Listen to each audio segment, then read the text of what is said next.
છોટાઉદેપુરની એક શાળામાં ધોરણ 9માં અભ્યાસ કરતી એક વિદ્યાર્થિનીને શાળાના શિક્ષક દ્વારા બેબસ્તે માગણી કરીને શારીરિક અડપલા કરતા વિદ્યાર્થિનીના વાલીએ પોલીસમાં ફરિયાદ કરતા નરાધમ શિક્ષકની વતનના ગામમાં જ ઘરેથી તેને ઝડપી પાડવામાં આવ્યા હતા। છોટાઉદેપુર જિલ્લાના શિક્ષણ જગતને શર્મસાર કરતી ઘટના છોટાઉદેપુરની એક શાળામાં ઘટી હતી।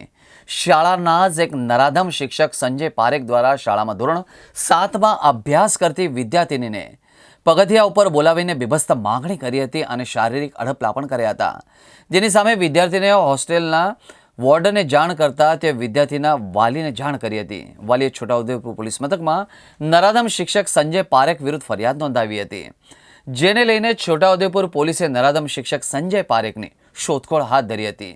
તે પોતાના વતન આણંદ જિલ્લાના ખડોલ ગામના ઘરે હતા, ત્યારે છોટાઉદેપુર પોલીસે તેને ઝડપીને છોટાઉદેપુર પોલીસ મથકે લઈ આવી હતી।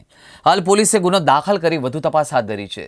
13 વર્ષની બાળકીને છેડતી અંગેના બનાવ અંગેની એમના પિતાજીએ ફરિયાદ આપેલ, જે ફરિયાદમાં જણાવેલ એમના સ્કૂલના શિક્ષક હતા, જેથી જે ગુનો રજીસ્ટર કરી અલગ અલગ કલમથી ગુનો રજીસ્ટર કરી આરોપીને ઝડપવા માટે પોલીસની ટીમો કામમાં લાગેલ, જેમાં જે આરોપી જે છે એના ક્લાસ ટીચર સંજયભાઈ છોટુભાઈ પારેખ એમના આણંદ એમનું ગામ આવેલું છે, ખડોલ ગામ, ત્યાંથી એમના ઘરેથી ઝડપી લેવામાં આવેલ છે અને આ ગુનાના કામે તપાસ અમલદારને હસ્તગત કરી તપાસ અમલદારને સોંપવામાં આવનાર છે અને હાલ ગુનાની તપાસ ચાલુ।